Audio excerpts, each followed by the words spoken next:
बहुत मजदूरी की,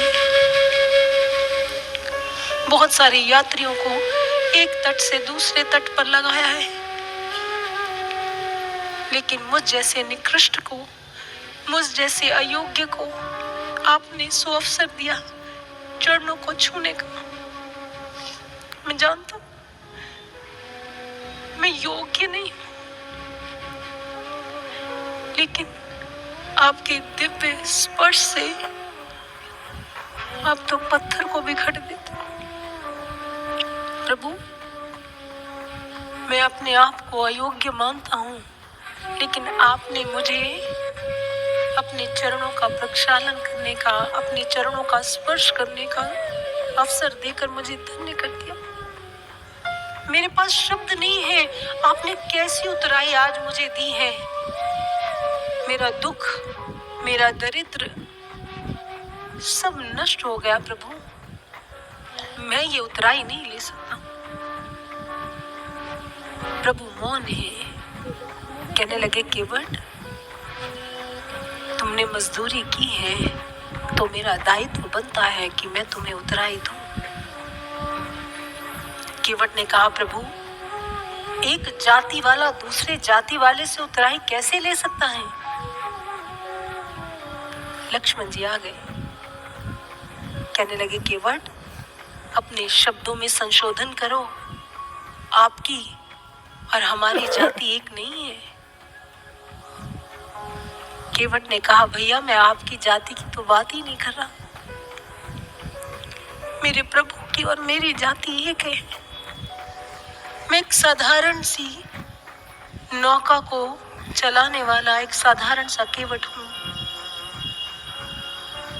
एक नदी का साधारण सा केवट हूँ, और मेरे प्रभु भवसागर के केवट हैं। मेरे और मेरे प्रभु की जाति एक है। नाई सेना नाई ले, धोबी सेना धोबी ले।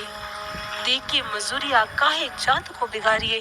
प्रभु, एक जाति वाला दूसरे जाति वाले से उतराई नहीं लेता। प्रभु ने कहा, मैं कर्ज नहीं रखता। उन्होंने कहा, प्रभु, मैं जानता हूं आप मुझ पर रख कर जाएं, आप जरूर आएंगे।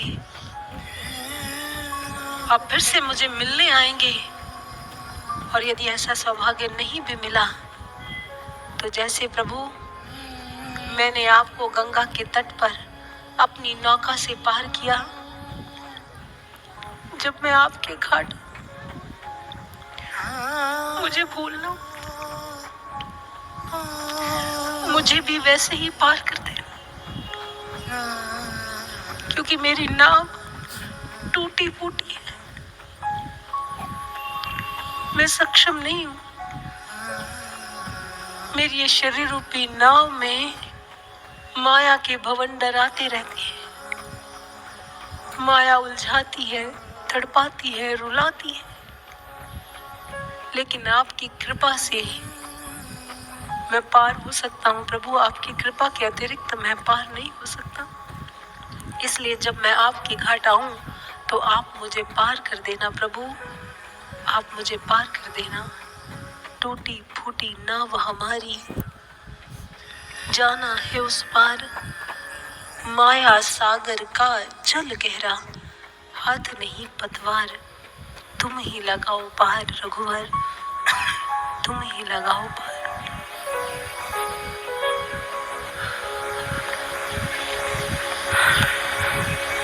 टूटी फूटी नाव हमारी, टूटी फूटी नाव हमारी, जाना है उस पार,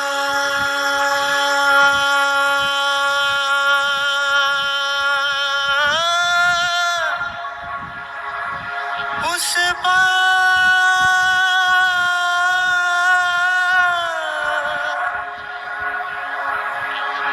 जाना है, उस पार।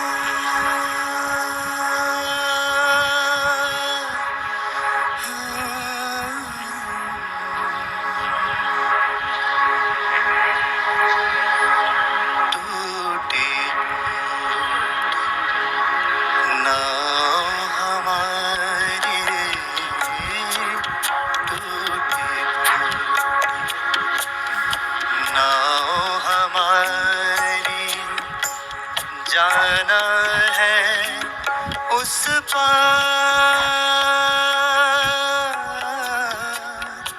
माया सागर का जल गहरा, माया सागर का जल गहरा, हाथ नहीं पतवार, राम अब तुम ही लगाओ पार।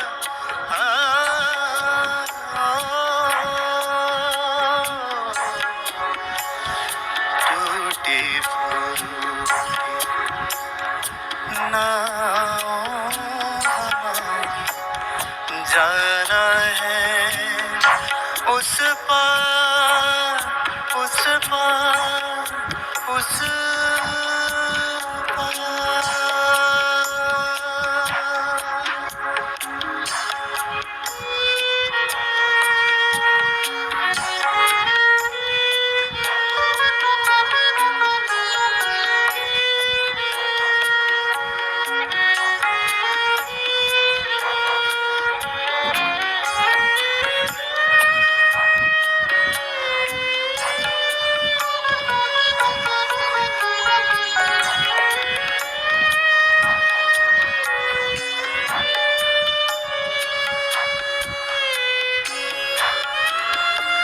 रात अंधेरी रास्ता भूला, तुम ही राह दिखाओ, तुम ही राह दिखाओ। रात अंधेरी रास्ता भूला, तुम ही राह दिखाओ। इस माया के भंवर जाल से, इस माया भंवर जाल से, प्रभु जी हमें बचाओ। लगाओ रघुवर बेड़ा पार।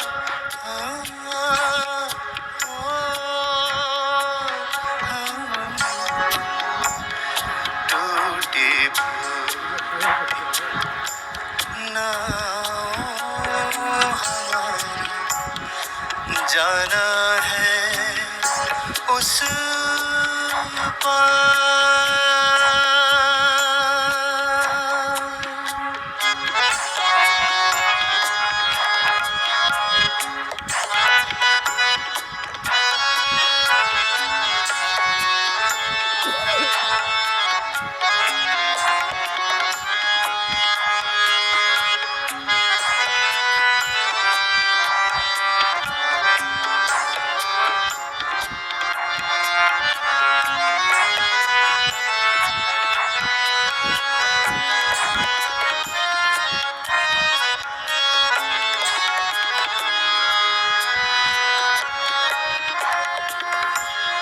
तुम चाहो तो,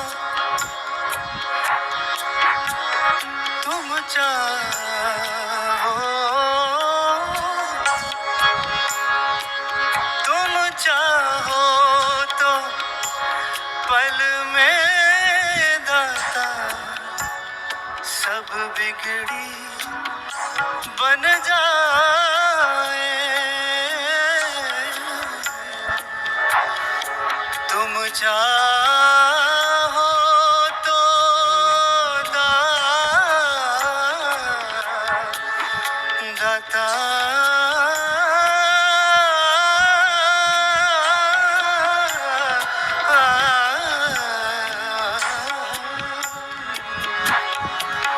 तुम चाहो तो दाता सब बिगड़ी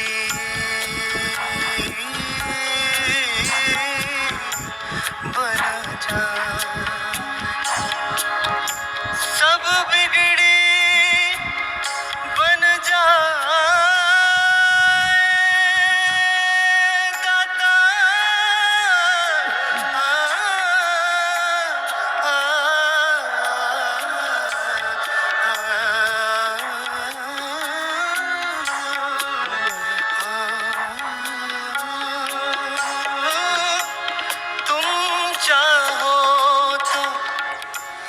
पल में दाता सब बिगड़ी बन जाए,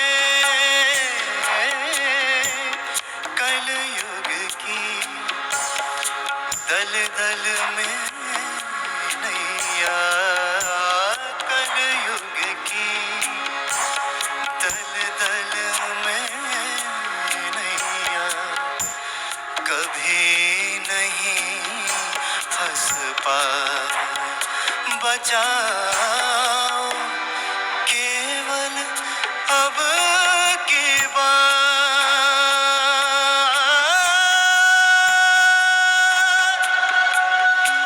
बचाओ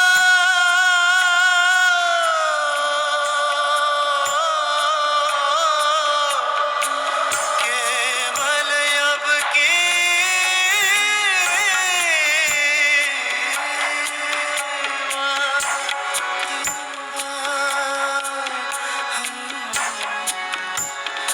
टूटी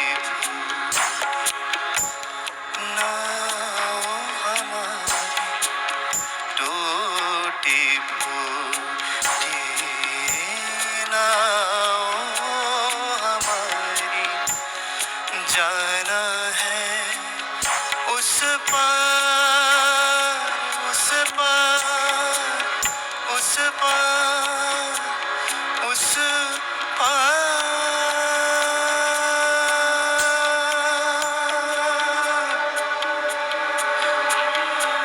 उस पार, उस पार, उस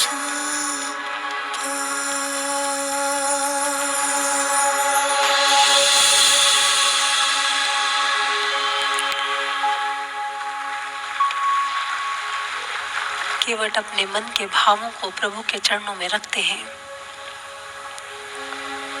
और भगवान उन्हें भक्ति का आशीर्वाद देते हैं। और बाबा कहते हैं इस प्रकार से प्रभु श्री राम आगे की यात्रा करते हैं, लेकिन हम नहीं करेंगे।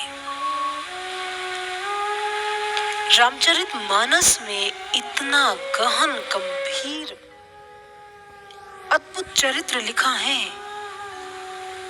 उसके सार को समझेंगे। आपने इस प्रसंग में एक पंक्ति को बार बार दोहराते हुए सुना होगा केवट के श्रीमुख से, कहो ही तुम्हारे मरम में जाना। केवट कहता है कि प्रभु मैं आपको और आपके मर्म को जानता हूं। केवट ने ये दावा किया है कि प्रभु मैं आपको जानता हूं। क्या एक प्रश्न करूं आपसे, क्या आप श्री राम को जानते हैं? नहीं, आप श्री राम को मानते हैं। आज सीखेंगे केवट के चरित्र से उसके जीवन में भक्ति, उसके जीवन में मुक्ति, उसके जीवन में आनंद कैसे आया। केवट दावा करता है कि प्रभु मैं आपको जानता हूं। हम भी दावा करते हैं प्रभु हम आपको मानते हैं। बहुत सारे लोग तो ऐसे भी हैं जो भगवान को मानते भी नहीं हैं। उनको कहना है कि आज के इस वैज्ञानिक युग में ईश्वर को मानने की क्या आवश्यकता है। कितने गणित के प्रोफेसर हुए हैं रामानुजन। एक बार वो इंग्लैंड में प्रोफेसर हार्डी से मिले तो उन्होंने कहा आप इतने महान गणितज्ञ हैं लेकिन ईश्वर नाम की बेतुकी चीज पर विश्वास करते हैं, इस बात से मैं बहुत हैरान हूं। तो रामानुजन ने कहा था कि मैं ऐसी किसी समीकरण को नहीं मानता हूं जो ईश्वर के विचार को समाज के समक्ष नहीं रखती है। रामानुजन ने कहा था जो व्यक्ति विज्ञान को जितना समझता चला जाएगा वो उतना ईश्वर के करीब होता चला जाएगा, उतना करीब। माइक्रोबायोलॉजी के प्रोफेसर हुए हैं लुइस पैस्चर, उन्होंने कहा, a bit of science distances one from God, but much science nears one to him. वो कहते थोड़ा विज्ञान आपको ईश्वर से दूर कर सकता है, लेकिन अधिक विज्ञान आपको ईश्वर के करीब ले जाएगा। लॉर्ड कैल्विन ने कहा, if you study science deep enough and long enough, it will force you to believe in God. यदि आप विज्ञान को ध्यान से पढ़ेंगे तो वो आपको ईश्वर को मानने के लिए बाध्य कर देगी। ये वैज्ञानिकों का विचार है। लेकिन बात मानने पर ही खत्म होती है। गुरुदेव सर श्री आशुतोष महाराज जी कहते हैं, एक होता है प्रयोगात्मक विज्ञान और एक होता है सैद्धांतिक ज्ञान। जिसे इन दोनों का अंतर समझ में आ गया, उसे समझ में आ जाएगा कि मैं मानने से जानने की यात्रा मैंने कैसे करनी है। चलिए समझते हैं विज्ञान जगत में होता क्या है। हम सबसे पहले किसी तथ्य को उठाते हैं और उस पर अनुमान लगाते हैं, हाइपोथेसिस परिकल्पना करते हैं, गहन चिंतन करते हैं, प्रयोगशाला में जाकर एक्सपेरिमेंट करते हैं और उसे प्रमाणित करने पर जुट जाते हैं और प्रमाणित करने के पश्चात वो फैक्ट प्रूव्ड फैक्ट बन जाता है। यदि हमारे वैज्ञानिकों ने प्रूव्ड फैक्ट हमारे सामने नहीं रखे होते तो वो आज फिक्शंस होती, फेरी टेल्स होती। गुरुदेव सर श्री आशुतोष महाराज जी कहते हैं, यही अप्रोच ईश्वर के विषय में भी होनी चाहिए। हमने ईश्वर को केवल हाइपोथेसिस कल्पना के आधार पर मानकर वहां रुक क्यों गए? हमें भी स्टेप फॉरवर्ड होना पड़ेगा। ठीक है, वो ईश्वर अलौकिक है, पारलौकिक है, वो लौकिक साधनों से संपर्क में नहीं आता है, पकड़ में नहीं आता है, लेकिन ये किसने कहा कि वो प्रमाणातीत है, उसका दर्शन नहीं किया जा सकता। हमारे शास्त्र कहते हैं ईश्वर का दर्शन हम अपने भीतर में कर सकते हैं यदि हमारे साथ हमारे जीवन में क्षत्रिय ब्रह्मनिष्ठ गुरु हैं। जिस दिन हमारे जीवन में पूर्ण गुरु आएंगे, वो मानने से जानने की यात्रा करवा देंगे। आज सारा संसार मान रहा है लेकिन जानने की युक्ति नहीं है, क्योंकि आज बताया ही नहीं जा रहा कि ईश्वर देखा जाता है। आज केवल यही कहा जाता है ईश्वर को देखना बड़ा कठिन काम है, आप पापी हो, आप अपवित्र हो, आपसे प्रयास नहीं होगा, आप संसार के जीव हो, निकृष्ट जीव हो, दुनियादारी में रहते हो, आप ईश्वर को कैसे देख सकते हो? ईश्वर ने को तो किसी ने नहीं देखा और ना ही कोई देख सकता है। ये सब भ्रांतियों को फैला दिया, इतना फैला दिया कि हमारा माइंड सेटअप ऐसा बन गया कि ईश्वर देखा ही नहीं जा सकता। दिव्य ज्योति जागृति संस्थान शास्त्रों का सार लेकर आया है आपके सामने, और शास्त्रों का सार ये कहता है ईश्वर देखा जाता है। चलिए मैं आपको उपनिषद की यात्रा करवाना चाहूंगी। उपनिषदों में कहा, एको वशी सर्वभूतांतरात्मा एकं रूपं बहुधा यह करोति तमात्म संयेनु पश्यन्ति धीरास तेषां सुखं शाश्वतं नेतरेषां। वो कहते हैं जो परब्रह्म परमात्मा एक है, नित्य है, हर जगह में विद्यमान है, जो उस परब्रह्म परमात्मा को अपने हृदय रूपी गुफा में अपने भीतर ज्ञान चक्षु के माध्यम से उसे देख लेता है, केवल उसे ही सदा स्थिर रहने वाली शांति, सदा स्थिर रहने वाला आनंद मिलता है, दूसरे को नहीं मिलता। नित्यो नित्यानां चेतनस चेतनामेको। वो कहते जो नित्य है, जो परब्रह्म परमात्मा आपके भीतर विद्यमान है, वो दर्शनीय है, वो दर्शन का विषय है, आप उसे अपने भीतर में देख सकते हैं। लेकिन हम कहते हैं परमात्मा तो देखा नहीं जाता। हम तथाकथित विचारों पर, तथाकथित बातों पर, तथाकथित लोगों पर विश्वास करते हैं, लेकिन हमारे जो शास्त्र कहते हैं उस पर नहीं।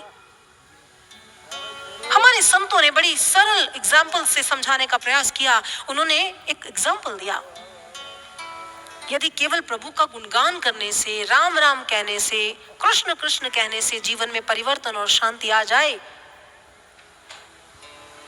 ये संभव नहीं है। वो कहते हैं, एक सरल उदाहरण देते हुए, नीम नीम कहे मुख नहीं कड़वा होत, मुख कड़वा होत नीम के जबान से। वो कहते हैं, आप नीम नीम कहकर देख लीजिए, आपका मुख कड़वा नहीं होगा। खांड खांड कहीं मुख नहीं मीठा होत, मुख मीठा होत खांड के खान से। राम राम कहे कबहू ना शांति होए, शांति तो होए राम की पहचान से। श्री राम को जानने के बाद आपके जीवन में शांति का प्राकट्य होगा। गोस्वामी तुलसीदास जी को उत्तरकांड में कहना पड़ा, जब उन्होंने देखा सारा संसार राम को मान रहा है। श्री राम मानने का विषय नहीं है, गोस्वामी तुलसीदास कहते हैं, श्री राम तो जानने का विषय है, श्री राम तो अनुभूति का विषय है, श्री राम तो प्रत्यक्ष यहाँ देखने का विषय है, और सारा संसार मान रहा है। उन्होंने उत्तरकांड में एक पंक्ति लिखी, चौपाई, जाने बिन ना होए परतीति, बिन परतीति होए नहीं प्रीति, प्रीति बिना नहीं भक्ति दृढ़ाए। वो कहते हैं, जाने बिना, जानते हैं जब हम किसी को, देखते हैं, माने बिना नहीं। वो कहते, जब तक आप किसी को जान नहीं लेंगे, आपका उस पर विश्वास नहीं होगा, और विश्वास नहीं होगा तो प्रेम नहीं हो पाएगा। संसार में बिना देखे किसी पर विश्वास कर लोगे, बिना देखे किसी से प्रेम हो जाएगा। यदि नहीं तो बिना ईश्वर को देखे, बिना ईश्वर को जाने, ईश्वर के चरणों में प्रेम और विश्वास कैसे घटित हो सकता है? वो कहते, ईश्वर अनुभव का विषय है। ऐसे सद्गुरु की शरण में जाओ जो आपके भीतर में परमात्मा का दर्शन करवा दे। हमें अपनी मानसिकताओं को बदलना पड़ेगा, अपनी विचारधाराओं को बदलना पड़ेगा, जो हमने अपने माइंड में पक्की कर रखी है। मुझे याद है, एक बार मेरे गुरुदेव सर श्री आशुतोष महाराज जी ने मुझे एक बात सुनाई। उन्होंने कहा कि आज समाज की मानसिकता ऐसी क्यों है, हर एक व्यक्ति की जुबान पर यही विचार क्यों है कि ईश्वर नहीं देखा जाता। इसे समझाने के लिए उन्होंने मुझे एक बात सुनाई। कहते, एक बार एक मनोवैज्ञानिक हुए, और उन मनोवैज्ञानिक ने एक रिसर्च करने के लिए बच्चों के 2 ग्रुप बनाए, और वो एक ग्रुप के पास गए, जाकर कहने लगे, आज जो मैं आपसे प्रश्न पूछने जा रहा हूं, वो प्रश्न बहुत ज्यादा सरल है, बहुत ज्यादा सरल। वो इतना सरल है कि उस प्रश्न को कोई भी हल कर सकता है। लेकिन आप सोच रहे होंगे, यदि वो इतना ही सरल है तो क्यों पूछ रहे हैं? तो कहते, मैं जानना चाहता हूं कि इस कक्षा में कोई भोंदू है, और मुझे पता है कोई एक तो होगा। कहते, वो बार बार एक चीज को दोहरा रहे थे, ये प्रश्न इतना सरल है, इतना सरल है, इतना सरल है। कहते, बच्चों ने उस प्रश्न को निकाला, हल किया, और उसमें से एक बच्चा रह गया। वो उसी प्रश्न को लेकर दूसरी कक्षा में चले गए। जब दूसरी कक्षा में गए, दूसरी कक्षा में जाकर कहने लगे, आज जो मैं प्रश्न आपसे पूछ रहा हूं ना, ये बहुत कठिन है, इतना कठिन है कि इसको कोई भी हल नहीं कर सकता है। आप सोच रहे होंगे, यदि कठिन है देख क्यों रहे हैं, मैं देखना चाहता हूं कोई मेधावी छात्र है। महर्षि ने कहा, वो बार बार एक चीज को दोहरा रहे थे, इतना कठिन कि बच्चों की ये मानसिकता बन गई कि जो है ही कठिन, उस पर विचार क्या किया जाए, और वो बच्चे उसी प्रश्न को हल नहीं कर पाए। गुरुदेव ने कहा, जानते हैं ये सब आज के समाज में कैसे हो रहा है? आज भी यही घटित हो रहा है। आज भी तथाकथित गुरु, तथाकथित विचारक, तथाकथित व्यक्ति ये बात कह रहे हैं, ईश्वर देखा नहीं जाता। वो बार बार इस बात को दोहराकर लोगों का माइंड सेट कर रहे हैं। क्यों कर रहे हैं? क्योंकि उन्होंने खुद ईश्वर को नहीं देखा। यदि व्यक्ति जाग गए, शास्त्रों के सार को लेकर उनके पास पहुंच गए और कहा, शास्त्र तो कहते ईश्वर देखा जाता है, हमें दिखाओ, तो क्या होगा? क्योंकि उन्होंने खुद ही नहीं देखा, तो वो भ्रमित कर रहे हैं समाज को। शास्त्र कहते हैं, ऐसे भ्रमित करने वाले लोगों से सावधान रहना, ऐसे विचारकों से जो कहते हैं ईश्वर को देखना कठिन है, लेकिन दादू दयाल कहते हैं ईश्वर को देखना तो सबसे सरल है। कैसे सरल है? सतगुरु मिले तो पाइए भक्ति मुक्ति भंडार, दादू सहजे कीजिए साहिब का दीदार। वो कहते हैं, जो लोग कहते हैं ना भगवान को देखना कठिन है, उनको बता दो जाकर, जब आपके जीवन में पूर्ण सदगुरु क्षोत्रिय ब्रह्मनिष्ठ गुरु आएंगे, सतगुरु मिले तो पाइए भक्ति मुक्ति भंडार, दादू सहजे कीजिए, सहज में, बड़ी सरलता से, बड़ी आसानी से आप उस परमात्मा का दर्शन अपने भीतर में कर सकते हैं सज्जनों। इसीलिए आदि गुरु शंकराचार्य जी ने कहा, न गच्छति विना पानं व्याधि औषध शब्दतः, विना परोक्षानुभवं ब्रह्म शब्दैन मुच्यते।